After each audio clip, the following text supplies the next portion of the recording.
السلام علیکم ورحمۃ اللہ وبرکاتہ۔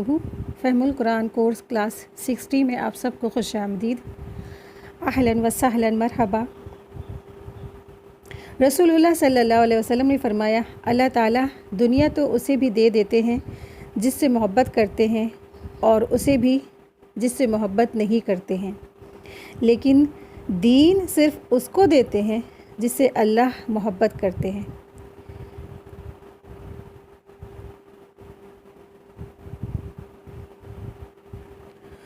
جس شخص کو اللہ تعالیٰ نے دین عطا فرما دیا ہو تو وہ شخص یہ جان لے کہ اللہ تعالیٰ اس سے محبت کرتا ہے۔ یہ مسند احمد کی حدیث 3672 ہے۔ تو الحمدللہ جس کو بھی قرآن کریم کا راستہ مل جائے، قرآن سمجھنے کا موقع مل جائے، دین پڑھانے کا موقع مل جائے، تو دراصل یہ کیا ہے؟ ایک علامت ہے کہ ہمارا رب ہم سے محبت کرتا ہے۔ آپ دیکھیں، ہر انسان کہیں نہ کہیں ایک سچی محبت تلاشتا ہے، لیکن سچی محبت اسے انسانوں سے نہیں ملتی ہے، ہر جگہ بے وفائی۔ لیکن پھر کیا ہے؟ جو سچی محبت ہے، جو ہمارا سچا دوست ہے، جو ہمارا ناصر ہے، جو ہمارا مددگار ہے، وہ ہمارا رب ہے۔ ہر طرح سے وہ ہماری زندگی کے ہر پہلو میں ہماری رہنمائی کرتا ہے۔ الحمدللہ اللہ سے بڑھ کر کوئی محبت نہیں کرنے والا، اور یہ اللہ کا فضل و کرم ہے، اللہ کی توفیق ہے جو آج ہم اس مقام تک ہم سب پہنچے ہیں۔ تو تہہ دل سے، دل کی گہرائیوں سے اللہ کا شکر ادا کیجیے، اور ایک بار اچھے سے دل کے ساتھ کہیے الحمدللہ کہ اللہ بہت شکر احسان ہے آپ کا کہ آپ نے ہمیں یہ موقع دیا کہ ہم قرآن کو سمجھنے بیٹھ گئے۔ الحمدللہ رب العالمین۔ اللہ تعالیٰ سے دعا ہے کہ اللہ سبحانہ تعالیٰ اس راہ میں جو ہم مشقت کرتے ہیں، آپ سب مشقت کرتے ہیں، جو بھی اس راہ میں مشقت کرتا ہے، محنت کرتا ہے، اللہ سبحانہ تعالیٰ اس کی اس قربانیوں کو قبول فرمائے اور اس کے والدین کے درجات کی بلندی کا باعث بن جائے۔ آمین یا رب العالمین۔ نحمدہ و نصلی علی رسولہ الکریم، اما بعد فاعوذ باللہ من الشیطان الرجیم، بسم اللہ الرحمن الرحیم۔ رب اشرح لی صدری ویسر لی امری واحلل عقدۃ من لسانی یفقہوا قولی، ربی زدنی علما، ربی یسر ولا تعسر وتمم بالخیر وبک نستعین، اللہم انفعنا بما علمتنا وعلمنا ما ینفعنا وزدنا علما۔ آمین یا رب العالمین۔ آج کا ہمارا لیسن ہے سورہ آل عمران آیت 176 to 185 تک۔ آیت 176۔ وَلَا يَحْزُنْكَ الَّذِينَ يُسَارِعُونَ فِي الْكُفْرِ إِنَّهُمْ لَن يَضُرُّوا اللَّهَ شَيْئًا يُرِيدُ اللَّهُ أَلَّا يَجْعَلَ لَهُمْ حَظًّا فِي الْآخِرَةِ وَلَهُمْ عَذَابٌ عَظِيمٌ۔ اور وہ لوگ تجھے غمزدہ نہ کریں جو کفر میں جلدی کرتے ہیں، بے شک وہ اللہ کو ہرگز نقصان نہیں پہنچائیں گے، اور اللہ چاہتا کہ آخرت میں ان کے لیے کوئی حصہ نہ رکھے، اور ان کے لیے بہت بڑا عذاب تیار ہے۔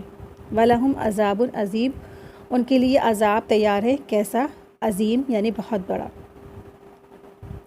دراصل کافر منافقین مختلف طریقوں سے رسول اللہ صلی اللہ علیہ وسلم کی مخالفت کرتے تھے، جس سے آپ صلی اللہ علیہ وسلم کو طبعی طور پر غمزدہ رہتے تھے، رنجیدہ رہتے تھے۔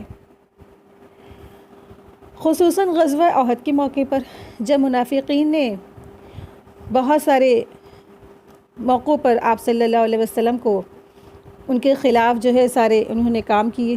پہلی چیز تو وہ بیچ راستے سے ساتھ چھوڑ کر چلے گئے، اور پھر اس کے بعد پروپیگنڈا کیا، باتیں بنائیں اور بدنامی کیا، اور لوگوں سے جنگ جدال سے مسلمانوں کا دل پھیکے کروا دیے، اس طرح کی باتیں کی، اور دراصل مسلمانوں کو اللہ کی نصرت سے، مدد سے وہ مایوس کرنے کی کوشش بھی کرنے لگے۔ اس پر اللہ سبحانہ تعالیٰ نے یہ آیت نازل فرمائی، اور اللہ تعالیٰ نے آپ صلی اللہ علیہ وسلم کو تسلی بھی دی ہے کہ اس قسم کی مخالفتوں سے کفار اسلام کو کوئی نقصان نہیں پہنچا سکتے ہیں، بلکہ اس قسم کا تو رویہ اختیار اگر جو بھی کوئی کرے گا، وہ دراصل کیا ہے؟ خود آخرت کے دن سے، وہ آخرت کے اجر سے وہ محروم ہو جائے گا، اور آخرت میں اس کے لیے کیا ہے؟ بڑا ہی عذاب تیار ہے۔ تو وہ جو نقصان کر رہا ہے وہ دراصل اسلام کا نہیں کر رہا ہے، وہ دراصل نقصان وہ اپنا خود کا کر رہا ہے، آخرت کے لیے وہ اپنا نقصان کر رہا ہے۔ آپ دیکھیں کہ نبی کریم صلی اللہ علیہ وسلم کی دراصل کیا تھی، شدید خواہش تھی کہ جو لوگ ہیں نا وہ سب کیا ہیں، مسلمان ہو جائیں، سب اسلام لے آئیں۔ اور لیکن جب رسول اللہ صلی اللہ علیہ وسلم نے لوگوں کو پیغام پہنچایا تو لوگوں نے کیا کیا، آپ صلی اللہ علیہ وسلم کا انکار کیا۔ یہاں تک ہی نہیں کہ آپ صلی اللہ علیہ وسلم کو انہوں نے کہا کہ یہ جھوٹے ہیں۔ ان الفاظ سے آپ صلی اللہ علیہ وسلم کو سخت تکلیف پہنچی۔ اللہ تعالیٰ نے آپ صلی اللہ علیہ وسلم کو تسلی دی ہے کہ آپ صلی اللہ علیہ وسلم کیا ہے، آپ کا یہ کچھ بگاڑ نہیں سکتے ہیں۔ جو لوگ اسلام کے خلاف دوڑ لگا رہے ہیں، اسلام کے پریشان کرنے میں، اسلام کو نقصان پہنچانے میں ان کی دوڑ ہے نا، وَلَا يَحْزُنْكَ الَّذِينَ يُسَارِعُونَ فِي الْكُفْرِ، نہ غمگین کرے آپ کو ان لوگوں کی دوڑ دھوپ جنہوں نے کفر کیا ہے یا کفر میں۔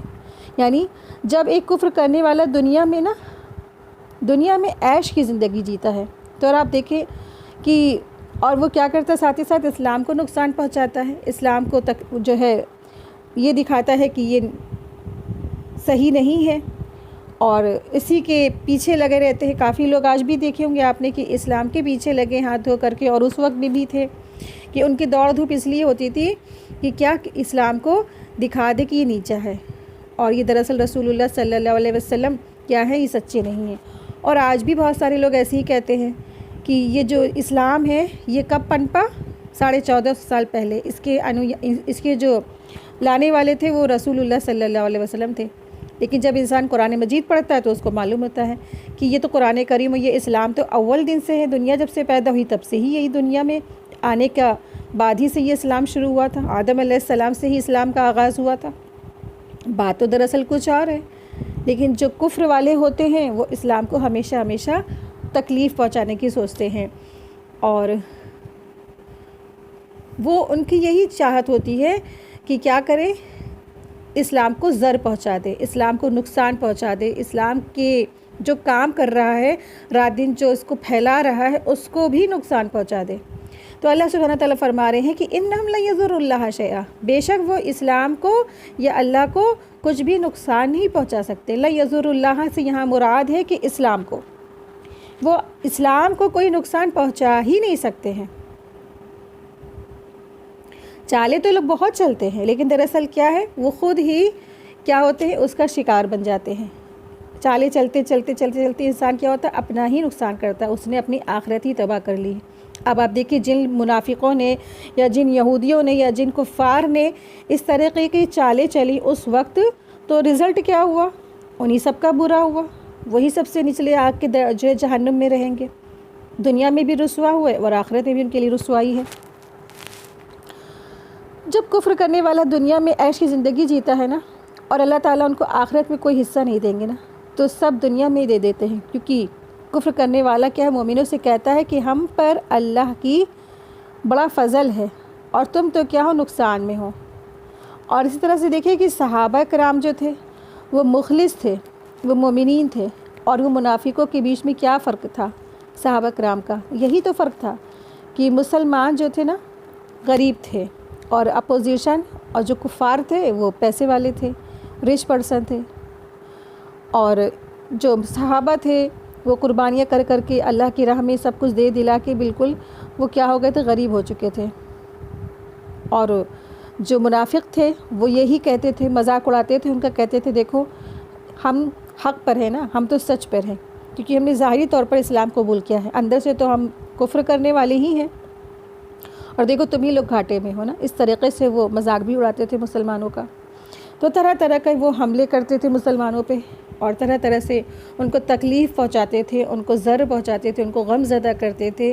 تو اللہ سبحانہ تعالیٰ فرما رہا ہے کہ جو بھی نا آپ صلی اللہ علیہ وسلم سے خطاب ہے، اور یہاں پہ کون سب لوگ، سارے کے سارے وہ لوگ مخاطب ہیں جو دین کا کام کر رہے ہیں، جو دیندار ہیں، جو مسلمان ہیں، جو مومنین ہیں۔ اللہ سبحانہ تعالیٰ نے سب کے لیے یہاں پہ خطاب کیا ہے کہ آپ کی جو ہے نا کوئی غم نہ کریے، آپ ان کی جو دوڑ ہے، جو کفر کرنے والے ہیں، یہ کیا ہے، ان کی جو نقصان ہے یا مصیبت پہنچانا جو چاہتے ہیں، جو ان کی چالیں ہیں، وہ اسلام کو کوئی نقصان نہیں پہنچا سکتے ہیں۔ دیکھیں کہ اسلام کیا ہے، آپ کا اور میرا نہیں ہے، اسلام کس کا ہے؟ یہ اللہ کی طرف سے ہے، یہ ایسا دین ہے۔ تو کوئی بھی شخص اللہ کے دین کو پہنچا نہیں سکتا نقصان۔ اور دراصل اگر کوئی ایسا کرنے کے لیے اٹھتا بھی ہے تو وہ دراصل کیا کرتا؟ خود اپنا نقصان کرتا ہے، خود اپنے پیروں پر کلہاڑی مارتا ہے نا۔ تو ایسا کرنے والے جو لوگ ہیں، جو اسلام کے خلاف چالیں چلتے ہیں، نقصان پہنچاتے ہیں، طرح طرح کی باتیں بناتے ہیں، وہ دراصل اپنا ہی نقصان کرتے ہیں۔ آیت 177۔ اور آپ دیکھیں یہاں پر کفر کرنے والوں سے دخی نہ ہو، اللہ سبحانہ تعالیٰ نے آیت 176، 177 اور 178 ان تینوں ہی آیتوں میں اللہ سبحانہ تعالیٰ نے مسلمانوں کو تسلی دی ہے، اور رسول اللہ صلی اللہ علیہ وسلم کو بھی تسلی دی ہے، کیونکہ ان کی شدید خواہش تھی نا، کیونکہ وہ انبیاء تھے، وہ رسول بنا کر بھیجے گئے تھے، کن کے لیے؟ تمام جہان والوں کے لیے۔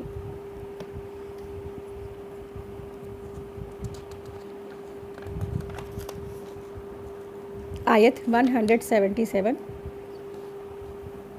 ان الذین اشتروا الکفر بالایمان لن یضروا اللہ شیئا ولہم عذاب علیم۔ بے شک وہ لوگ جنہوں نے کفر کو ایمان کے بدلے خریدا ہے، وہ ہرگز اللہ کو نقصان نہیں پہنچائیں گے، اور ان کے لیے دردناک عذاب ہے۔ پیچھے تھا بڑا عذاب ہے، یہاں کیا ہے؟ دردناک عذاب ہے۔ آپ دیکھیں کتنے قسم کے ان کے لیے عذابوں کی لسٹ تیار ہے اللہ کے یہاں۔ کیا یہ سب کچھ ایک ہی ہے؟ نہیں، یہ دراصل الگ الگ ہے نا، اسی لیے الگ الگ بتایا اللہ سبحانہ تعالیٰ نے۔ آپ دیکھیں کہ ایمان کی بجائے جب انسان کفر اختیار کر کے خود اپنا برا کر رہا ہے نا، تو اس کے نتیجے میں ان کے لیے کیا ہوگا؟ ان کے لیے دردناک عذاب تیار ہے۔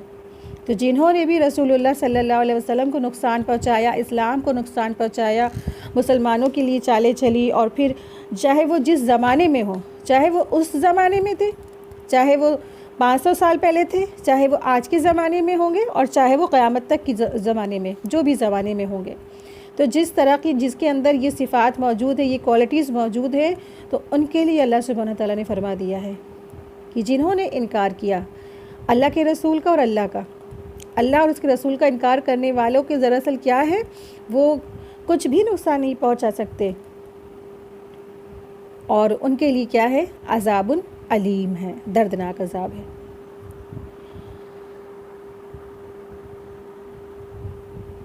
آیت 178۔ وَلَا يَحْسَبَنَّ الَّذِينَ كَفَرُوا أَنَّمَا نُمْلِي لَهُمْ خَيْرٌ لِأَنفُسِهِمْ إِنَّمَا نُمْلِي لَهُمْ لِيَزْدَادُوا إِثْمًا وَلَهُمْ عَذَابٌ مُّهِينٌ۔ اور وہ لوگ جنہوں نے کفر کیا ہرگز گمان نہ کریں کہ بے شک جو مہلت ہم نے انہیں دے رکھی ہے وہ ان کی جانوں کے لیے بہتر ہے، ہم تو انہیں صرف اس لیے مہلت دے رہے ہیں کہ وہ گناہ میں بڑھ جائیں، اور ان کے لیے رسوا کرنے والا عذاب تیار ہے۔ اب یہاں پہ تیسری ان کے لیے لسٹ تیار ہے۔ پہلی لسٹ میں کیا تھا؟ عذاب عظیم، سیکنڈ عذاب علیم، تھرڈ عذاب مہین، رسوا کر دینے والا ان کے لیے عذاب ہے۔ اور اللہ سبحانہ تعالیٰ فرما رہے ہیں کہ نہ آپ کو اور نہ وہ لوگ جنہوں نے کفر کیا ہے غم زدہ کریں، اور نہ وہ اس میں گمان میں رہیں۔ تو فرمایا کہ ہم جو کافروں کی عمر لمبی کرتے جاتے ہیں نا، اور ان کو ان کے حال پر جو چھوڑے ہوئے ہیں نا، تو یہ ان کے لیے دراصل کیا ہے؟ بہتر نہیں ہے، بلکہ اس سے تو ان کے گناہ میں اضافہ ہی ہوگا، اور قیامت کے دن ان کے لیے کیا ہے؟ عذاب مہین ہے۔ آپ دیکھیں دراصل یہاں پر ایک زبردست جو قانون ہے وہ بیان کیا ہے اللہ سبحانہ تعالیٰ نے، اسے قانون مہلت کہتے ہیں۔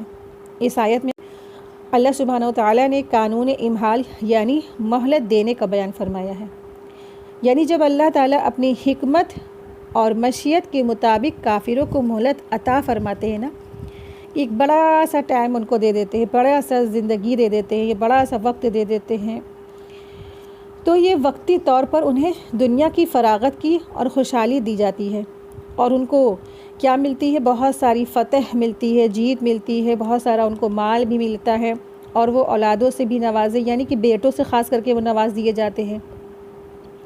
لیکن دوسرے لوگ یہ سمجھتے ہیں کہ ان پر اللہ کا بڑا فضل ہے، لیکن اگر اللہ کی نعمتوں سے یہ فیضیاب ہونے والے بھی نیکی اور اطاعت الہی کا راستہ اختیار نہیں کرتے تو یہ دراصل کیا ہے؟ دنیاوی فضل نہیں ہے، دنیاوی نعمتوں کا فضل نہیں ہے، بلکہ کیا ہے؟ یہ مہلت الہی ہے۔ مطلب جب آپ دیکھیں کہ کوئی ایسا شخص ہے جو اللہ کی نافرمانی کر رہا ہے، رسول کی نافرمانی کر رہا ہے اور خلا اس کا جو ہے مذاق بھی اڑا رہا ہے، اور اس کے اپوزٹ کیا ہو رہا ہے؟ وہ دنیا میں خوب ترقی پا رہا ہے، خوب زیادہ اس کے پاس پراپرٹیز ہیں، پلاٹس ہیں، ہر چیز ہے نا، دولت، شہرت، نیم، فیم، اولادیں، مال، صحت، فراغت، سب کچھ ہے۔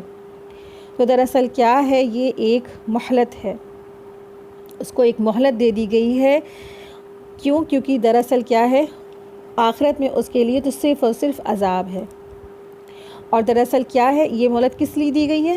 تاکہ اس کو اور زیادہ گناہ کرنے کا موقع مل جائے، اس کے کفر میں، اس کے فسوق میں اور اس کی نافرمانیوں میں اور زیادہ اضافہ ہو جائے، اور زیادہ وہ خوب گناہ بھی کر سکے، اور آخر میں اس کا رزلٹ کیا ہے؟ اس کا انجام کیا ہے؟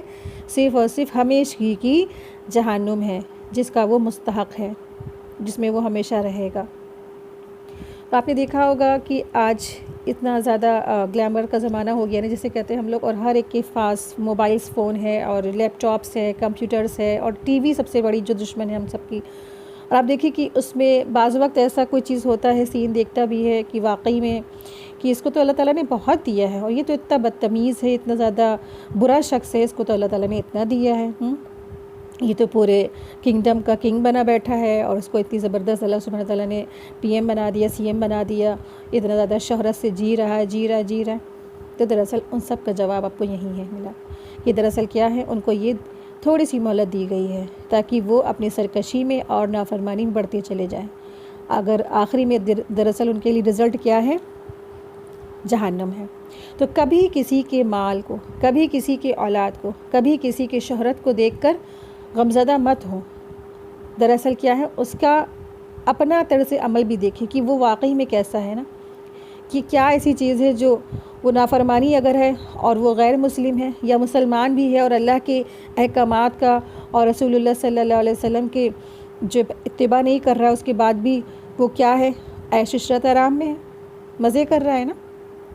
تو یہ اللہ کی طرف سے ایک مہلتیں ہیں ان کے لیے، قانون مہلت دیا گیا ان کو۔ اور آپ دیکھیں کہ صحابہ کی زندگی اٹھا کے دیکھیں، صحابہ نے اللہ کی اور اللہ کے رسول کی زبردست اطاعت کی۔ کسی صحابی کی ایسی کوئی زندگی نہیں گزری، چاہے جتنے زیادہ سے زیادہ وہ رچ پرسن اور بہت بڑا بزنس مین ہو، کہ اس نے اپنی زندگی بہت عیش آرام سے گزاری ہو۔ انہوں نے جو بھی کمایا اور جو بھی اللہ کی راہ میں اپنے مالوں کو، اپنی جانوں کو، سب کچھ اللہ کی راہ میں لگا دیا، سب کچھ انہوں نے اللہ کی راہ میں لگایا، اور وہ ہر وقت اللہ کے رسول کے فرما برداری میں لگے رہتے تھے، سمینا واتانا کہتے تھے۔ تو کبھی بھی زندگی کا انہوں نے مس یوز نہیں کیا، اپنے مال کا، اپنی پراپرٹیز کا، اپنی اولاد کا مس یوز نہیں کیا۔ تو اگر آپ دیکھیں کہ ایسا کوئی شخص ہے جو نافرمان ہے، جو اللہ کی بات نہیں مانتا ہے، اور پھر بھی کیا اس کے پاس بھرا ہوا ہے ہر طرح سے چیزیں بھری ہوئی، تو دراصل کیا ہے؟ اللہ سے بس پناہ مانگے ایسے لوگوں سے کہ اللہ تعالیٰ ہمیں اس برائی سے محفوظ رکھے، اور اس کے جیسے جو انجام میں نا اللہ ہم سب کی حفاظت فرمائے۔ دراصل کیا ہے؟ یہ ان کی ایک مہلت دی گئی ہے۔ ہر وہ شخص جو کفر کرنے والا ہے، کفر کرنے والا کوئی بھی شخص ہو سکتا ہے، خود مسلمانوں میں بھی بہت سارے لوگ ایسے ہیں جو آج کفر کرتے ہیں۔ آیت 179، ما کان اللہ لیذر المؤمنین علی ما انتم علیہ حتی یمیز الخبیث من الطیب وما كان الله ليطلعكم على الغيب ولكن الله يجتبي من رسله من يشاء فآمنوا بالله ورسوله وإن تؤمنوا وتتقوا فلكم أجر عظيم۔ اللہ کبھی ایسا نہیں کہ ایمان والوں کو اس کے حال پر چھوڑ دے جس پر تم ہو، یہاں تک کہ ناپاک کو پاک سے جدا کر دے، اور اللہ کبھی ایسا نہیں کہ تمہیں غیب پر مطلع کر دے، یعنی کہ اطلاع کرے، اور لیکن اللہ اپنے رسولوں میں سے جسے چاہتا ہے چن لیتا ہے۔ بس اللہ اور اس کے رسولوں پر ایمان لاؤ، اور اگر تم ایمان لے آؤ اور متقی بنو تو تمہارے لیے بہت بڑا اجر ہے۔ یہاں دراصل اللہ سبحانہ تعالیٰ فرما رہے ہیں کہ اچھے اور برے لوگوں کے بیچ کا ڈفرینٹ بتایا گیا ہے۔ دراصل غزوہ احد کے بعد منافقین تقریباً ظاہر ہو گئے تھے اور اپنے دل کی باتیں اگلنے بھی لگے تھے، اور لوگ 3 گروہ میں بٹ بھی گئے تھے۔ کون سے 3 گروپ تھے؟ کافر، مومن اور منافقین۔ ان 3 گروپ میں بٹ گئے تھے، اور مسلمانوں کو یقین ہو گیا تھا کہ ان کے گھروں میں اور ان کے ساتھ بھی ان کے دشمن موجود ہیں، یعنی کہ صرف گھروں میں ہی نہیں، ان کے ساتھ میں بھی رہتے تھے نا، وہ سب دشمن موجود تھے، یعنی کہ منافقین موجود تھے جو بظاہر اسلام تو لا چکے تھے لیکن اندر سے وہ پوری طرح کافر تھے۔ اس لیے احتیاط کرنے لگے تھے یہ سارے مسلمان، اور اپنے آستین کے سانپوں کا مقابلہ کرنے کے لیے بھی ذہنی طور پر یہ سب تیار ہو گئے تھے۔ تو ما کان اللہ لیذر المؤمنین علی ما انتم علیہ حتی یمیز الخبیث من الطیب، یعنی احد میں اللہ تعالیٰ نے اہل ایمان کو جو آزمایا تھا نا، جس سے ان کے ایمان، صبر اور ثابت قدمی کا جذبہ اور اطاعت کا اظہار بھی ہوا کہ وہ کتنے رسول اللہ صلی اللہ علیہ وسلم کی اطاعت کرتے ہیں۔ اور دراصل منافقین نے اپنا جو نفاق تھا، جس پہ پردہ ڈال رکھا تھا، وہ بھی پردہ کیا ہو گیا؟ ہٹ گیا، ان کا سارا جو پردہ تھا وہ اتر گیا۔ تو اس طرح سے اللہ سبحانہ تعالیٰ نے خبیث کو اور طیب سے ڈفرینٹ کر دیا۔ خبیث ہو گیا، پتہ چل گیا یہ خبیث ہے، اور جو طیب تھا وہ طیب ظاہر ہو گیا۔ اچھے اور برے لوگوں کا ڈفرینشیٹ ہو گیا۔ کب؟ جنگ احد میں۔ وَمَا كَانَ اللَّهُ لِيَطْلِعَكُمْ عَلَى الْغَيْبِ وَلَكِنَّ اللَّهَ يَجْتَبِي مِن رُّسُلِهِ مَن يَشَاءُ، یعنی اگر اللہ تعالیٰ چاہتا اس طرح آزمانا اور آزمائش کے ذریعے سے لوگوں کے حالات اور ان کے ظاہر اور اندرونی کو نمایاں نہ کرتا، جو تمہارے پاس یہ دراصل یہ نمایاں کیا گیا اور یہ بتایا گیا، تو یہ دراصل کیا تھا؟ یہ آپ صلی اللہ علیہ وسلم کو علم کے ذریعے دیا گیا تھا۔ تو یہ کیا ہے؟ دراصل یہ کوئی غیب کا علم نہیں تھا جس سے تم پر یہ چیز معلوم ہو جائے اور تم جان سکو کہ کون منافقین ہے اور کون مومن ہے۔ تو اللہ سبحانہ تعالیٰ نے رسول اللہ صلی اللہ علیہ وسلم کو وحی کے ذریعے سے یہ بات پہنچا دی تھی کہ کیا ہے، کتنے لوگ منافقین ہیں اور کون ایمان والے ہیں۔ رسول اللہ صلی اللہ علیہ وسلم کو پتہ چل گیا تھا، اور یہ جو لوگ سمجھتے ہیں، لوگ یہ دعویٰ کرتے ہیں معاذ اللہ کہ رسول اللہ صلی اللہ علیہ وسلم غیب کا خبر رکھنے والے ہیں، غیب جاننے والے ہیں، وہ دراصل کیا ہے؟ یہ دراصل بالکل غلط بات ہے۔ آپ صلی اللہ علیہ وسلم کو اللہ سبحانہ تعالیٰ نے اتنا ہی علم دیا جتنا اللہ نے خود چاہا، اور دراصل غیب کا سارا علم تو صرف اور صرف اللہ ہی کو ہے۔ اللہ کے علاوہ کوئی بھی غیب کی خبریں نہیں جان سکتا، نہ کوئی انبیاء، نہ کوئی انسان، نہ کوئی بھی اللہ کی مخلوق۔ وَلَكِنَّ اللَّهَ يَجْتَبِي مِن رُّسُلِهِ مَن يَشَاءُ، یعنی اللہ تعالیٰ نے اپنے رسولوں میں سے جس کو چاہتے ہیں، غیب کی جتنی بھی بات ہوتی ہے وہ عطا فرما دیتے ہیں، اطلاع دے دیتے ہیں جبریل امین کے ذریعے سے، اور جو نہیں بھی چاہتے ہیں وہ ان کو نہیں بھی بتائی جاتی ہے۔ وَإِن تُؤْمِنُوا وَتَتَّقُوا فَلَكُمْ أَجْرٌ عَظِيمٌ، یعنی مسلمانوں کا یہ کام نہیں کہ وہ رسول سے اپنی مرضی سے غیب کی باتوں کا مطالبہ کرنے لگ جائیں۔ ان کا تو کام صرف یہی ہے کہ اللہ اور اس کے رسول پر ایمان لائیں۔ اگر وہ ایمان لا کر اللہ کا ڈر اختیار کریں تو ان کے لیے کیا ہے؟ اجر عظیم ہے، ان کے لیے بڑا اجر اللہ سبحانہ تعالیٰ نے تیار کر رکھا ہے۔ تو غیب کی خبریں یا کل کیا ہونے والا ہے یا ماں کے پیٹ میں کیا ہونے والا ہے، اکثر لوگ اسی آزمائش میں مبتلا ہو جاتے ہیں نا۔ پریگننٹ ہوتی ہیں مائیں تو لوگ پتہ کرانا چاہتے ہیں، چلو بھائی پتہ کراتے ہیں کیا ہے نا، الٹرا ساؤنڈ کراتے ہیں، نہ جانے کون کون سے وہ جو چیزیں ہیں وہ اختیار کرتے ہیں، کچھ تعویذ گنڈوں کے ذریعے، کچھ جو فیوچر جاننے والے ہوتے ہیں اس کے ذریعے سے، اور کچھ مشینوں کے ذریعے سے۔ آپ دیکھیں جو اللہ نے دیا وہ بہتر دیا ہوگا نا۔ کل کیا ہونے والا ہے اس کے ہم پیچھے لگ جائیں گے تو پھر کیا ہمارا چین و سکون سب کچھ اڑ جائے گا۔ تو جو آج ہے، جو ہم آج ہمارا ہے تو اس کو ہم بہتر زندگی بہتر طریقے سے گزاریں، بس کل کیا ہونے والا ہے اس کے پیچھے نہ لگے۔ اور آپ دیکھیں کہ کوئی بھی شخص اگر کسی ایسے فیوچر بتانے والے کے پاس جا کے ایسی چیزیں معلوم کرنا بھی چاہتا ہے نا، تو پھر دراصل کیا ہے، اس کے 40 دن کی دعائیں نہیں قبول ہوتی ہیں، اور دراصل حقیقی علم تو صرف اور صرف اللہ کے پاس میں ہے۔ تو غیب کی باتوں کے پیچھے انسان کو نہیں لگنا چاہیے، نہ اس کے پیچھے بھاگنی چاہیے نا۔ جو اللہ کے احکامات ہیں بس اس کو بس مانے، اس کے پیچھے لگے، اس کو سر تسلیم خم کر دے۔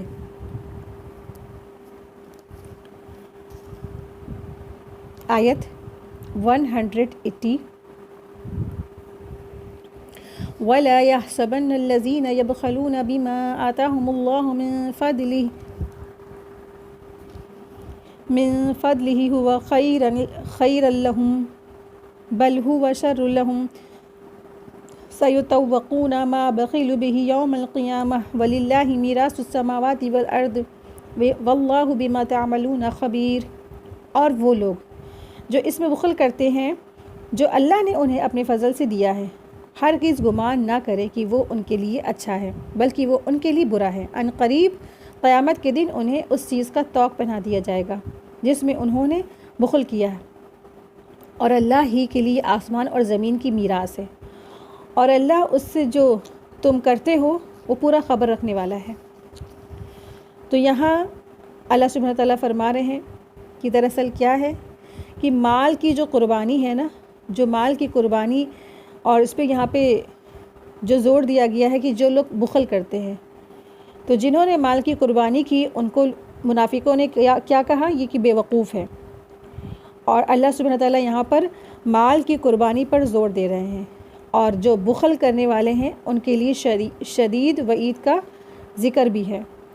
وہ یہ نہ سمجھے کہ مال جمع کر کر کے ان کے لیے بہت زیادہ فائدہ ہے اور بخشش ہے، بلکہ یہ تو قیامت کے دن ان کے لیے عذاب علیم کا ہوگا سبب، ان کے لیے بڑا سا دردناک عذاب تیار ہے، اور وہ طوق بنا کر ان کے گردنوں میں ڈال دیا جائے گا۔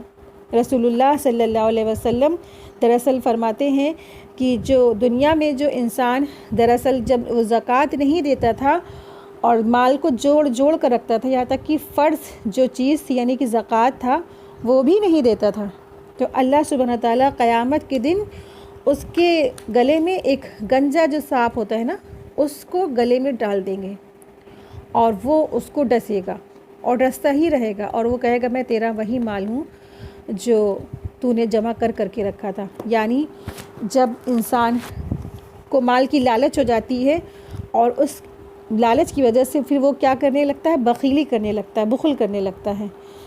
اور یہاں پہ جو الفاظ آیا ہے بخل کا، تو بخل کی وضاحت ہم لوگ پہلے دیکھ لیتے ہیں۔ ما بخیلو بہی یوم القیامہ، آیت میں دیکھیے تو ما بخیلو، بخل یعنی کہ با خو لام سے ہے، تو بخل ایسی چیز ہے، بخل اس چیز کو کہتے ہیں یعنی کہ ایسی چیز کو روک لینا جس کا ادا کرنا واجب ہو، جس کا دینا لازم ہو۔ یعنی بخل اس کو کہتے ہیں کہ کوئی انسان کسی چیز کو روک لے، جمع کر لے، لیکن اس پر ادا کرنا واجب ہے، جس کا دینا اس کو لازم ہے۔ مثلاً زکوٰۃ، فرض کو ادا نہ کرنا، یا حقداروں سے حق محروم کر دینا، یا حقداروں کا حق نہ دینا، ان سب چیزوں کو کیا کہتے ہیں، بخل کہتے ہیں۔ پہلا ہے مال کو بچا کر رکھنا، دوسرا ہے اللہ کی راہ میں مال نہ خرچ کرنا، اور تیسرا ہے اپنی ذات پر بھی خرچ نہ کرنا۔ یہ تین جو ہے قسم ہے بخل کی۔ پہلا کیا ہوتا ہے کہ مال کو بچا کر رکھتا ہے، یہ کم درجے کا ہے بخل۔ دوسرا جو بخل ہے وہ اللہ کی راہ میں نہیں خرچ کرتے ہیں، باقی سب میں خرچ کرتے ہیں۔ تیسری قسم کی جو بخل ہے وہ کیا ہے، وہ مال کسی میں بھی نہیں خرچ کرتے ہیں، نہ مال اللہ کی راہ میں دیتے ہیں، نہ مال جو ہے دوسروں کو دیتے ہیں، اور نہ ہی اپنی ذات پر خرچ کرتے ہیں۔ تو طوق کی جو کیفیت ہوگی دراصل وہ کیا ہے، طوق ہم سب اکثر جو ہم خواتین ہیں طوق ہم سب جانتے نہیں، طوق دراصل ہوتا کیا ہے۔ تو بخل کرنے والے کو طوق پہنایا جائے گا اس چیز کا جو انہوں نے بخل کیا ہوگا قیامت کے دن۔ تو جو طوق ہوگا وہ دراصل کیا ہوتا ہے، جیسے آپ نے دیکھا ہوگا گلو بند ہوتا ہے جو بالکل ہار ٹائپ کا ہوتا ہے، بالکل جو گردن سے جا کے چپک جاتا ہے۔ آپ دیکھیں ایک جو وقتی طور پہ بھی اگر کوئی گرلس یا عورت ہار پہنتی ہے، ایسا ہار جو گلے میں جا کے چپک جاتا ہے نا، تو وہ اس کو پہن کے سو نہیں سکتی، اتنی الجھن لگتی ہے کہ بس جلدی سے اس کو بس اتار کے رکھ دے۔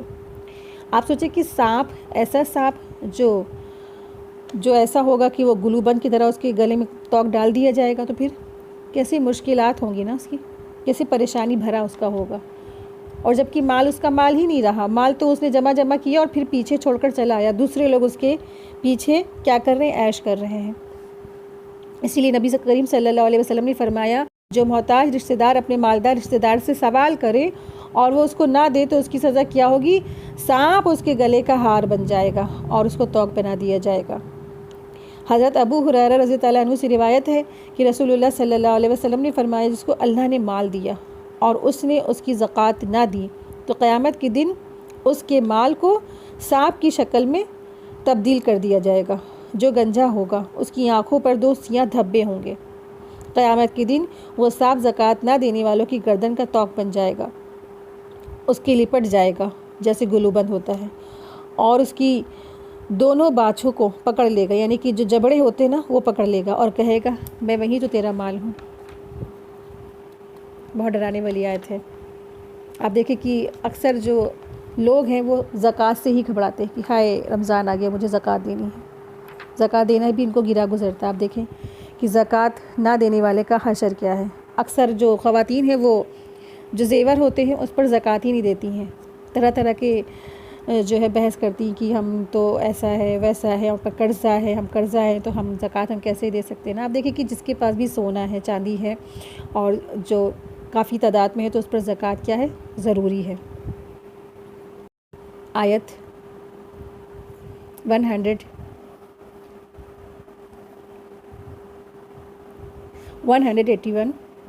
لقد سمع الله قول الذين قالوا إن الله فقير ونحن أغنياء سنكتب ما قالوا وقتلهم الأنبياء بغير حق ونقول ذوقوا عذاب الحريق۔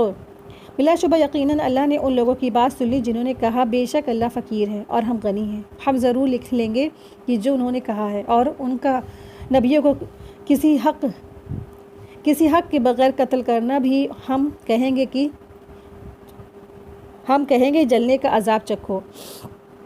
تو یہاں پہ دراصل آیت 181 سے لے کر 184 تک کی یہودیوں کے لیے جو انہوں نے باتیں کہی تھی نا، ان کے عذاب کا ذکر ہے۔ ان کا یہاں بھی عذاب کا ذکر ہے، اور انہوں نے کیا بات کہی تھی؟ اتنی بڑی ان کی جرأت دیکھیں کہ کیا کہا انہوں نے کہا کہ اللہ فقیر ہے۔ جب اللہ تعالیٰ نے اہل ایمان کو اللہ کی راہ میں مال خرچ کرنے کی ترغیب دی تھی اور کہا تھا من ذا الذی یقرض اللہ قرضا حسنا، سورہ بقرہ آیت 245 میں، کہ کون ہے جو اللہ کو قرض دے اور قرض کیسا اچھا حسنا، تو یہودیوں نے محمد صلی اللہ علیہ وسلم سے کہا کہ تیرا رب تو فقیر ہو گیا ہے، اپنے بندوں سے قرض مانگ رہا ہے، جس پر اللہ سبحانہ وتعالیٰ نے یہ آیت نازل فرمائی ہے نا۔ اتنی بڑی جرأت ان کی، دیکھیں کیسی باتیں کرتے تھے۔ تو اتنی بڑی بات جب کہی تو اللہ سبحانہ وتعالیٰ نے فرمایا کہ ہم نے کیا کیا ہے؟ بلا شبہ اللہ نے ان لوگوں کی باتوں کو سن لیا جنہوں نے اس طرح سے کہا کہ اللہ فقیر ہے اور ہم کیا ہیں؟ ہم تو غنی ہیں نا۔ اتنی حقیر چیز ہونے کے بعد انسان اپنے آپ کو حقیر سمجھ رہا ہے، اپنی پیدائش پہ نہیں غور کرتا کہ ہم کس چیز سے پیدا ہوئے ہیں، اور اللہ کو ایسے غلط بات کہی نا۔ تو یہ جو یہودی تھے، یہ جو بات اللہ کے بارے میں کہتے تھے، تو اس سے بڑھ کر اللہ کے خلاف سرکشی کی جو مثال ہے نا، وہ اور کوئی ہو ہی نہیں سکتی ہے۔ اس لیے اللہ تعالیٰ نے شدید طور پر اللہ نے فرمایا کہ ان کی یہ بات ہم نے ان کے خلاف جو ہے لکھ لی ہے، درج کر لی گئی ہے۔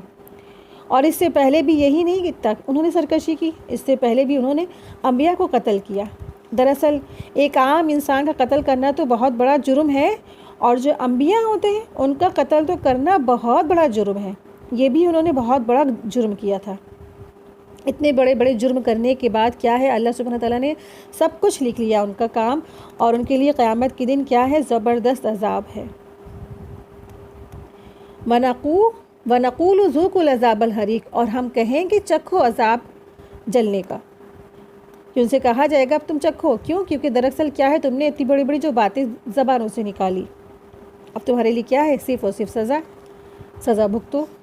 آیت 182 ذَلِكَ بِمَا قَدَّمَتْ أَيْدِيكُمْ وَأَنَّ اللَّهَ لَيْسَ بِظَلَّامٍ لِّلْعَبِيدِ، یہ اس کی وجہ سے کہ جو تمہارے ہاتھوں نے آگے بھیجا ہے، اور اس لیے کہ بے شک اللہ تعالیٰ بندوں پر کچھ ظلم نہیں کرنے والا ہے۔ تو یہ دراصل کیوں ہوا؟ ان کے لیے جلنے کا عذاب کیوں تیار ہے؟ ان کے لیے عذاب عظیم، عذاب علیم، عذاب الحریق کیوں تیار ہے؟ دراصل کیونکہ ان کے ہاتھوں کی کمائی ہے، کیونکہ انہوں نے کام ایسے کیے ہیں، اور کام ایسے کریں گے اور کیا توقع رکھیں گے کہ اللہ بہت غفور الرحیم ہے۔ تو بے شک اللہ تعالیٰ تو کچھ بھی کر سکتے ہیں، اللہ تعالیٰ تو بڑے سے بڑے گناہگار کو معاف بھی کر سکتے ہیں، لیکن جب بات بندہ جو ہے اللہ کے بارے میں غلط کہے گا نا تو کتنی بڑی بات ہے۔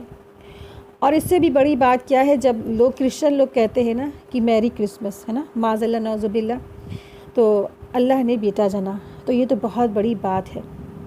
اور پھر اسی طرح سے جو کچھ لوگ کہتے ہیں کہ زمانہ بہت خراب ہے، دراصل یہ بھی کیا ہے، یہ بھی بہت بڑی اور بہت بری بات ہے کہ جب انسان زمانے کو برا کہتا ہے وہ دراصل اللہ کے بارے میں برا کہتا ہے، کہ زمانہ دراصل کیا ہے، وہ اللہ تعالیٰ ہے۔ اس طرح سے انسان انجانے میں ہی اپنی زبانوں سے ایسی باتیں نکالتا ہے کہ اس کو خود بھی نہیں معلوم ہوتا ہے کہ ہم کیا کہہ رہے ہیں، اور بنا توبہ کے، بنا اپنی اصلاح کے وہ دنیا سے چلے بھی جاتے ہیں، اور نہ جانے ان کا کیا انجام ہو رہا ہوگا۔ تو اگر کسی کو توبہ کی توفیق ملی، اگر کسی کو اپنی اصلاح کی توفیق ملی، تو یہ بھی کیا ہے، یہ اللہ کی محبت ہے، اللہ کی جو دوستی کا نتیجہ ہے۔ اور ہر ایک کو توبہ کی توفیق، اپنی اصلاح کی توفیق، اپنے پلٹنے کی توفیق بھی نہیں ملتی ہے۔ آیت 184، الذين قالوا إن الله عهد إلينا ألا نؤمن لرسول حتى يأتينا بقربان تأكله النار قل قد جاءكم رسول من قبل بالبينات وبالذي قلتم فلما قتلتموهم إن كنتم صادقين۔ جنہوں نے کہا بے شک اللہ نے ہمیں تاکیدی حکم دیا ہے کہ ہم کسی رسول کی بات کا یقین ہی نہ کریں یہاں تک کہ وہ ہمارے پاس ایسی قربانی لے جسے آگ کھا جائے۔ کہہ دیجئے کہ بے شک مجھ سے پہلے کئی رسول تمہارے پاس واضح دلیل لے کر آئے، اور وہ چیز لے کر آئے جو تم نے کہی، پھر تم نے کیوں نہیں ان کو، اور تم نے پھر کیوں ان کو قتل کر دیا اگر تم سچے ہو۔ تو اس آیت میں دراصل جو یہودی تھے نا، ان کے ایک دوسرے کے جھوٹے وہ جو دعوے تھے کہ اللہ کی طرف وہ منسوب کر دیتے تھے، اس کو یہاں پہ جھوٹا کہا گیا ہے کہ انہوں نے ایک بات کہی تھی، انہوں نے یہ کہا تھا کہ دراصل اللہ نے ہم سے وعدہ کیا ہے کہ ہم جو ہے نا تمہارے پاس جب کوئی نبی آئے گا تو تمہارے پاس کیا لے کر آئے گا، وہ آگ لے کر آئے گا، ایک آگ جو اوپر سے وہ نازل ہوتی تھی۔ دراصل ایمان نہ لانے کے لیے انہوں نے ایک بہانہ بنایا اور ایک ہیلہ تیار کیا کہ اللہ پر بہتان گڑھ دیا، اور یہ جھوٹ بولا کہ اللہ نے ہمیں کہا ہے تم جب تک کسی پہ ایمان نہ لانا جب تک کہ وہ ایسی قربانی نہ پیش کرے جسے آگ کھا جائے۔ تو اللہ نے بعض انبیاء کو یہ دراصل معجزہ دیا تھا کہ ان کی قربانی کو آگ جو تھی وہ کھا لیتی تھی۔ پہلا کیا تھا، حابیل اور قابیل کی جو قربانی تھی، دوسرا حضرت الیاس علیہ السلام کی قربانی کو، اور پھر حضرت سلیمان علیہ السلام اور حضرت یحییٰ علیہ السلام کی بھی قربانی دراصل کیا تھی، اسی طریقے سے ہوتی تھی کہ آگ کھا لیتی تھی۔ یعنی بعض ایسے انبیاء تھے جن کو معجزہ دیا گیا تھا اور ان کی قربانیوں کو آسمانی آگ آ کر کھا جاتی تھی۔ اس بات کو انہوں نے اس طرح گھما دیا ان یہودیوں نے، اور کہا کہ ہم آپ پر یعنی رسول اللہ صلی اللہ علیہ وسلم آپ پر تب تک ایمان نہیں لائیں گے جب تک کہ آپ کیا کریں، آسمان سے آگ آ کے آپ کی قربانی نہ کھا لے۔ تو انہوں نے بعض باتوں کو کچھ سے کچھ موڑ دیا، انہوں نے بات کو ٹوسٹ کر کے گھما کے رکھ دیا۔ تو اللہ سبحانہ تعالیٰ نے فرمایا کہ انہوں نے یہ دراصل کیا ہے، ان کی جھوٹی باتیں ہیں، تو یہ ان کے جو جھوٹے دعوے ہیں۔ الذین قالوا ان اللہ عہد الینا الا نؤمن لرسول حتی یأتی بقربان تأکل النار، یعنی کہ اللہ سبحانہ تعالیٰ فرما رہے جنہوں نے کہا کہ بے شک اللہ تعالیٰ نے ہمیں تاکیدی حکم دیا ہے کہ ہم کسی رسول کی بات کا یقین نہ کریں یہاں تک کہ وہ ہمارے پاس ایسی قربانی لائے جسے آگ کھا جائے۔ تو کہہ دیجئے بے شک مجھ سے پہلے بھی کئی رسول تمہارے پاس ایسی واضح دلیل لے کر آئے ہیں اور ایسی چیزیں بھی لاتے رہے، تو تم نے کتنے لوگوں کی بات مان لی اور ان کو کیوں قتل کر دیا؟ تمہارے پاس تو حضرت عیسیٰ علیہ السلام آئے، تمہارے پاس تو حضرت سلیمان علیہ السلام آئے، تمہارے پاس تو موسیٰ علیہ السلام آئے، تمہارے پاس تو تمام انبیاء کتنی ہی نشانیاں لے کر آئے، کتنی ہی آیات لے کر آئے۔ جب تم نے ان کی نہیں مانی تو پھر ان کو قتل کیا نا، اور آج تم ایسی باتیں کر رہے ہو۔ تو ان سے پوچھا جا رہا ہے، ایک سوالیہ انداز ہے کہ تم نے ان کو ہی کیوں قتل کیا جو یہ قربانی لے کر بھی آئے تھے۔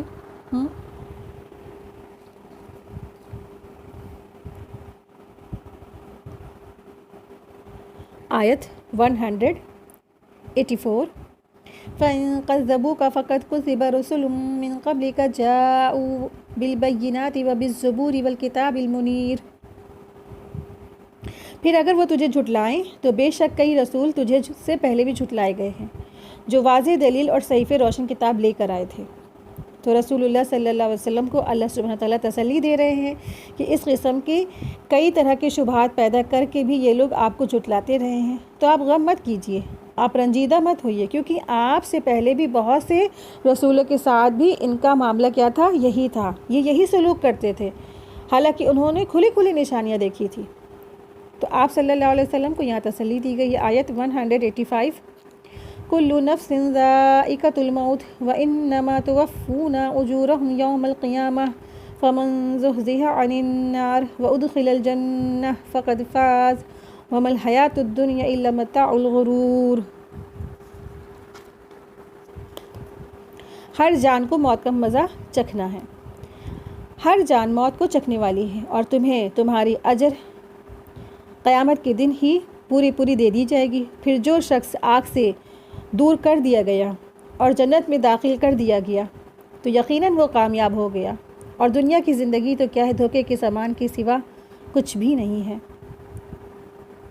بخیل یعنی کنجوسوں کا حال اور ان کافروں کا حال بیان کرنے کے بعد یہاں پر بتایا گیا ہے کہ دنیا کے جس مال متاع کو جمع کرنے کے لیے انسان کنجوسی کرتا ہے، یہ سب کچھ کیا ہے؟ فانی ہے، باقی نہ رہنے والی چیز ہے، اور آخرت کی زندگی کیا ہے؟ باقی ہے اور ہمیشگی کی ہے۔ لہٰذا انسان کو چاہیے کہ آخرت کی فکر کرے اور اس کی کامیابی کے لیے ہمیشہ تیار رہے۔ کل نفس ذائقۃ الموت۔ اللہ تعالیٰ اس مقام پر ایک ایسی خبر دے رہے ہیں جو تمام مخلوقات کے لیے کیا ہے؟ وہ حقیقی ہے۔ اس کو ہر جاندار کو یہ موت کا مزہ جو ہے چکھنا ہے، کوئی بھی جاندار اس سے نہیں بچنے والا ہے۔ ایک نہ ایک دن ہر انسان، ہر جاندار، ہر جانور، ہر چرند، ہر پرند، ہر زندہ چیز کو موت کا مزہ چکھنا ہے۔ ارشاد فرمایا کل من علیہا فان ویبقی وجہ ربک ذو الجلال والاکرام۔ سورہ رحمان میں اللہ سبحانہ تعالیٰ فرماتے ہیں ہر ایک جو زمین پر ہے نا وہ فنا ہونے والا ہے، لیکن تیرے رب کا چہرہ باقی رہنے والا ہے جو بڑی شان والا ہے۔ تو اللہ سبحانہ تعالیٰ فرما رہے ہیں کہ دنیا میں سب چیز فنا ہو جائے گی سوائے اللہ کے، سب ختم ہو جائیں گے، سب مر جائیں گے۔ اور آپ دیکھیں کتنی بڑی خبر دی ہے نا کہ کل نفس ذائقۃ الموت، کہ ہر ایک کو موت کا مزہ چکھنا ہے، ہر شخص کو موت کا مزہ چکھنا ہے، ہر شخص کو موت کا مزہ چکھنا ہے، کوئی بھی روح موت سے بچنے والی نہیں ہے۔ اس وادی سے گزر کر جانا ہے، اور سب کو آگے کا جو رستہ ہے اس کو پار کرنے کے لیے کیا ہے؟ موت کے راستے سے گزر کے جانا ہے۔ جب رسول اللہ صلی اللہ علیہ وسلم پر موت کی شدت طاری ہوئی جو آپ صلی اللہ علیہ وسلم پر ہو رہی تھی، تو فاطمہ رضی اللہ تعالیٰ عنہ جو تھی کہنے لگی ہائے تکلیف۔ رسول اللہ صلی اللہ علیہ وسلم نے فرمایا اے میری بیٹی، تمہارے باپ پر جو کیفیت طاری ہو رہی ہے نا، قیامت تک کی آنے والے کسی انسان سے اللہ اسے معاف کرنے والا نہیں ہے۔ یہ مسند احمد کی حدیث 12457 ہے، یعنی ہر انسان مرے گا، اس کو تکلیف ہوگی، اور سکرات الموت سے اللہ کے رسول صلی اللہ علیہ وسلم نے پناہ بھی مانگی ہے، اور موت سے کوئی بھی بھاگ نہیں سکتا ہے، تو اس لیے موت سے بھاگنا پاسبل نہیں ہے۔ موت کی تیاری ہمیں رکھنی چاہیے اور اچھی موت مانگنی چاہیے، شہادت کی موت مانگنی چاہیے، اور اصل فکر تو اس بات کی ہونی چاہیے کہ موت کے بعد ہماری کامیابی ہوئی، اور وہ دراصل کامیابی وہی کامیابی ہے۔ فمن زحزح عن النار وادخل الجنہ فقد فاز وما الحیاۃ الدنیا الا متاع الغرور۔ کامیابی دراصل کیا ہے؟ وہ ہے جو وہاں آتش دوزخ سے بچ گیا، یعنی کہ جہنم سے، آگ سے بچا لیا گیا اور جنت میں داخل کر دیا گیا۔ اور رہی یہ دنیا تو صرف کیا ہے؟ ایک صرف اور صرف دھوکے کا سامان ہے، دھوکے کی چیز ہے۔ یہ بات اگر ہم سب کو سمجھ میں آ جائے تو کیا ہے؟ سب کے عمل الصالحات ہونے لگے اور دنیا کے دھوکے سے وہ بچ جائے، اور ہم سب کا نقطہ نظر بھی بدل جائے۔ تو چیزوں کو جن ظاہری حالتوں میں ہم سب دیکھتے ہیں نا، وہ ویسی نہیں ہوتی ہے، اور کئی دفعہ ہمیں تجربہ بھی یہ ہوتا ہے کہ ہمارا جو گمان کچھ تھا اور کچھ چیز جو تھی وہ کچھ اور ہوئی۔ انسان بہت سی چیزوں کو ظاہری میں دیکھتا ہے، ججمنٹ کرتا ہے کہ یہ میرے لیے اچھا ہے اور یہ میرے لیے اچھا ہے، اور بہت سی بار وہ اس چیز کو چن لیتا ہے جو چیز اس کے لیے اچھی نہیں ہوتی ہے، کیونکہ وہ دھوکے کا سامان ہے۔ متاع الغرور یعنی وہ دھوکہ ہے۔ دنیا کی جتنی بھی اٹریکٹیو چیزیں ہیں نا، دنیا کی وہ ساری چیزیں جن کے پیچھے ہم دوڑتے رہتے ہیں، بھاگتے رہتے ہیں، جن کو ہم پسند کرتے ہیں، جن میں اپنی جانیں گھلائے دے رہے ہیں، جنہیں ہم اپنی جان سمجھتے ہیں، وہ سب دراصل کیا ہے؟ یہ دھوکہ ہے۔ یہ ضروری نہیں ہے، یہ ہمارے لیے نقصان کی چیزیں ہیں، اور یہ سب کیا ہے؟ دھوکے کا سامان ہے۔ آپ دیکھیں کہ ایک انسان ساری زندگی سب کچھ اپنا جمع کر کے نا ایک مکان خریدتا ہے مثال کے طور پہ، یا کوئی ایک فیکٹری لگاتا ہے، یا کوئی ایک بزنس تیار کرتا ہے، اور وہ گھر میں جا بھی نہیں پاتا ہے، وہ بزنس شروع بھی نہیں ہو پاتا ہے، وہ فیکٹری شروع بھی نہیں ہو پاتی ہے، پھر کیا ہوتا ہے؟ انسان فوت ہو جاتا ہے نا۔ وَمَا الْحَيَاةُ الدُّنْيَا إِلَّا مَتَاعُ الْغُرُورِ۔ جیسے ماں باپ اپنی اولاد کے لیے نا کیا کیا نہیں قربانی کرتے ہیں، لیکن کیا واقعی اولاد سے اس کو حقیقی فائدہ پہنچتا بھی ہے؟ یعنی ساری زندگی ماں باپ نے مشقت اٹھا اٹھا کے پالا پوسا، اور پھر پڑھائی میں کتنی زیادہ قربانیاں دے کے ماں باپ چٹنی روٹی کھاتے ہیں، صرف اور صرف چنے کھاتے بھنے ہوئے، 2 وقت کا کھانا بھی نہیں کھاتے صحیح سے، بچوں کی پڑھائی کے لیے تمام طرح کے پیسے اور بیلنس کر کر کے بچوں کو پڑھاتے ہیں، لیکن کیا واقعی وہ بچے ان کو اتنا فائدہ دے پاتے ہیں؟ اور یا فائدہ دے بھی دیں، لیکن اس سے پہلے کئی ماں باپ ایسے ہوتے جو دنیا سے ہی چلے جاتے ہیں۔ وَمَا الْحَيَاةُ الدُّنْيَا إِلَّا مَتَاعُ الْغُرُورِ۔ تو یہ جو زندگی، دنیا کی زندگی نا سوائے دھوکے کے اور کچھ ہے ہی نہیں۔ تو دنیا کو چھوڑ کر انسان اپنے بچوں کو آخرت کے لیے تیار کریں، ان کو ایسی تعلیم میں بھی لگائیں، ساتھ ہی ساتھ دنیاوی تعلیم کے ساتھ ساتھ ان کو دین کی بھی تعلیم دیں، تاکہ وہ اولاد ان کے لیے صدقہ جاریہ بن سکے۔ وہ جو مال ہے نا جس کے پیچھے ہر انسان بھاگتا ہے، کیا وہ واقعی ہمارے ساتھ جانے والا ہے؟ ساری زندگی ہم سب خواتین، ہم سب اس چیز سے بہت واقف ہیں کہ انسان اور مال سے کتنی محبت کرتا ہے۔ ہر انسان گڈیاں جمع کر کے گن کے رکھتا ہے، اللہ کی راہ میں کوئی نہیں خرچ کرتا، اور پھر کیا ہوتا ہے؟ اچانک سے موت واقع ہوتی ہے اور وہ گڈیاں بکسوں میں، الماریوں میں اور چھوڑ کے چل دیتا ہے۔ وہ کیا گیا اس کے ساتھ؟ صرف کفن کی 2 سمپل سی چادر، جس کا کوئی برانڈ نہیں ہوتا، جس کا کوئی کوالٹی نہیں ہوتی، کچھ بھی نہیں جاتا اس کے ساتھ میں۔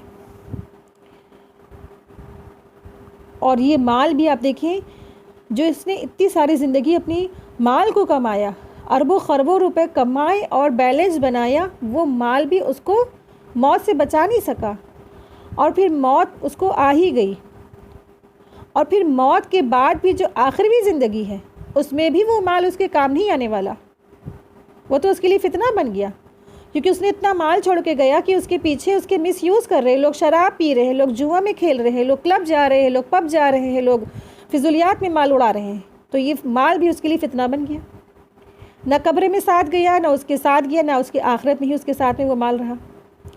تو کبھی بھی انسان کی جو محبت ہے نا، وہ یہ سب چیزیں کبھی نہ ہوں، کسی بھی چیز سے انسان یہ سب چیزوں سے یہ کیا دراصل فنا ہونے والی ہیں، یہ سب ختم ہو جانے والی ہیں۔ تو آج آپ دیکھیں، ہم سب چیک کریں ہماری کیا محبت ہے۔ کسی کی محبت اس کا گھر ہوتا ہے، کسی کی محبت اس کی جو ہے بچے ہوتے ہیں، کسی کی محبت اس کی پلاٹ ہوتی ہے، کسی کی محبت اس کی فیکٹری ہوتی ہے، کارخانے ہوتے ہیں، کسی کی محبت اس کی جاب ہوتی ہے، لیکن دراصل کیا ہے؟ یہ سب کیا ہے؟ چھوٹ جانے والا ہے۔ وَمَا الْحَيَاةُ الدُّنْيَا إِلَّا مَتَاعُ الْغُرُورِ۔ یہ تو صرف کیا ہے؟ دھوکے کا سامان ہے۔ جب انسان کیا ہو گیا؟ موت واقع ہو گئی، اور انسان کیا ہو گیا؟ چلا گیا اس دنیا سے، سب کچھ ختم، اور حسرتوں کا سفر شروع ہو گیا۔ تو کچھ لوگ ہوں گے جو آخرت میں حسرت کریں گے، اور بہت سے آج بھی زمین کے نیچے ایسے لوگ ہیں جو حسرت کرتے ہیں کہ کاش ہمیں دنیا میں واپس بھیج دیتے اللہ، تو اپنی ساری زندگی اللہ کی اطاعت میں گزار دیتے، لیکن ان کو کوئی موقع نہیں ہے۔ ہماری ہر سانس اللہ کی محتاج ہے اور اللہ کی نعمت ہے۔ اس سانسوں کی، ایک ایک سانس کی اللہ کی جو ہے قدر کریے، اللہ کے راستوں میں لگائیں، اور اس کا کوئی بھی انسان کا کوئی وقت نہیں دیکھ کر آیا۔ آپ دیکھیں اچانک سے ہارٹ اٹیک پڑتا ہے، اچانک سے انسان کا ایکسیڈنٹ ہو جاتا ہے، انسان جو آج ابھی ہمارے بیچ میں باتیں کر رہا ہوتا ہے اگلے 1 گھنٹے میں وہ ختم ہو جاتا ہے، چلا جاتا ہے اس دنیا سے، اور ایک دن ہم سب بھی چلے جائیں گے، ہم سب بھی اس دنیا کو چھوڑ کر چلے جائیں گے، کیونکہ کیا ہے، کل نفس ذائقۃ الموت ہے۔ اور اکثر کیا ہوتا ہے کہ اگر ہم کسی کو دیکھتے ہیں کہ کوئی بہت زیادہ موت کی تکلیف میں ہے تو ہم یہ سمجھتے ہیں نا اس کے اعمال اچھے نہیں، اس کو اس لیے بہت زیادہ اس کو موت کی تکلیف دی جا رہی ہے۔ آپ دیکھیں کہ ہمارے سامنے رسول اللہ صلی اللہ علیہ وسلم، ان کو کتنی موت کی تکلیف ہوئی نا، سکرات الموت، موت کی سختی، تو وہ تو انبیاء تھے، ان کے اگلے پچھلے سارے گناہ ان کے معاف کر دیے گئے تھے۔ جب ان کو موت کی تکلیف ہوئی تو ہم سب کیا حیثیت رکھتے ہیں؟ تو اللہ سے اسی لیے مانگنا چاہیے، اللہ ہمیں موت کی سختیوں سے بچا لے، موت کے وقت کی جو سختیاں ہوں گی ہم سب کو اس سے بچا لیجیے اللہ، ایمان کے ساتھ ہم سب کا خاتمہ عطا فرما، شہادت کی موت نصیب فرما۔ اے اللہ ہمیں اس حال میں موت آئے کہ آپ ہم سے راضی ہوں۔ اے اللہ ہمیں نفس مطمئنہ کہہ کے ہم کو پکارا جا رہا ہو۔ ایک مومن کی جب روح کے فرشتے قبض کرنے آتے ہیں تو اس کی روح قبض کرنے سے پہلے ہی اس کو خوشخبری دے دی جاتی ہے کہ تو ساری زندگی اللہ کی دی ہوئی چیزوں پہ راضی رہی، چل نفس مطمئنہ اپنے رب کی رضامندی کی طرف۔